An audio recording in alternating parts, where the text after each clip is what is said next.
రమణ మహర్షి గోచిపాత పెట్టుకొని కూర్చుంటే వంటలు చేసే రూమ్ లో ఒకడు వంట సామాన్లు తెచ్చే శిష్యుడు ఉన్నాడు. ఒక రోజు వాడు వంటలు చేసే రూమ్ లో ఒక స్త్రీతోటి సంబంధం పెట్టుకున్నాడు. చాలా ఏళ్ళ తెలిసింది. అది తెలిసి అందరు కలిసి వాడిని ఆశ్రమంలోకి వెళ్ళి నిలబొట్టారు.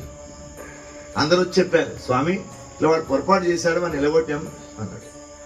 ఆయన ఏమనలేదు, మౌనంగా ఉన్నాడు. ఒక వారం అయిన తర్వాత వాళ్ళు అట్లా అంటుంటేనే ఈయన మెల్లగా కట్టె పట్టుకొని నడుచుకుంటూ పోయి వాళ్ళ దగ్గరకు పోయి, నువ్వు దారా అని మళ్ళా తీసుకొచ్చి, నువ్వు ఇప్పటి నుంచి వంట రూమ్లో దిక్కుపోకు, నువ్వు నా దగ్గర ఉండు, నీకు జ్ఞానం ఇక్కడ తెలుస్తుంది అని పక్కన పెట్టుకున్నాడు. ఇప్పుడు అందరికి కోపం వచ్చిన ఆశ్రమాలు ఉండేవాళ్ళకి అందరు వచ్చి, స్వామి అట్లాంటి తప్పు చేసిన వాడిని నువ్వు పక్కన పెట్టుకుంటావా అంటే ఆయన అన్నాడు, వానికి ఎన్నడూ జ్ఞానం నేర్పిరు మీరు? వాడు మీ అందరిలో కూర్చొని నా ముందర కూర్చొని నా దర్శనాలు చేసుకుంటూ నా పాదాలు ఎత్తుకుంటూ నా అనుగ్రహం పొందాలని మీరంతా తల్లాడుతున్నారు. మరి మీ అందరికి వండి పెట్టడానికి ఎవడున్నాడు? వాడల్లా వండి పెడుతున్నాడు. వానికి ఎవడన్నా 2 మంచి మాటలు చెప్పారు ఎప్పుడన్నా? వానికి జ్ఞానం ఎప్పుడన్నా ఇచ్చామా మనం? ఇప్పుడు అన్ని మంచిగా నేను కూర్చోబెట్టుకుంటా. కానీ మన ఇండియన్ సైకాలజీ ఏంటంటే స్త్రీ పురుషుల విచారంగానే చాలా తప్పు అనుకుంటారు, కానీ మిగతా తప్పుల గురించి ఆలోచించారు. మనకి ఎంత తప్పులు చేస్తాం? పక్కోని నింద చేయడం కూడా తప్పే, గుర్తుపెట్టుకోండి.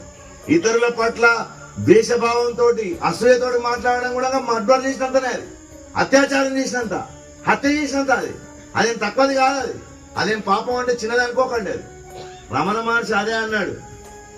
ఒకవేళ ఇక్కడికి వచ్చినటువంటి మీ అందరిలో ఉన్నటువంటి తప్పులు ఒకవేళ నేను చూసి లెక్క కట్టడం మొదలు పెడితే ఈ ఆశ్రమంలో ఒక కాకి కూడా నిలబడదు అన్నాడు ఆయన. మీరు వాని గురించి మాట్లాడుతున్నారు కదా, అట్లా చిన్న చిన్న తప్పులు అట్లా ఉన్నాయి. అవి చిన్నవి అనుకుంటున్నాం మనం. దైవత్వానికి చిన్నవి పెద్దవి లేవు. మరి రమణ మహర్షి ఇంత లోతైన జ్ఞానంతో ఉంటే రమణ మహర్షి చుట్టూ తిరుగుతున్నాం. కానీ కొద్దిగా జ్ఞానం పొందాలని ఎందుకు అనుకోవట్లేదు? కాబట్టి ఆ శ్రవణం జరగాలి, గురువుల దగ్గర ఆ స్వాధ్యాయం జరగాలి. అట్లాంటి రియలిస్టిక్ భక్తి వైపు కావాలి. పరమాత్మతో నీకు అట్లాంటి రిలేటివిటీ ఏర్పడాలి.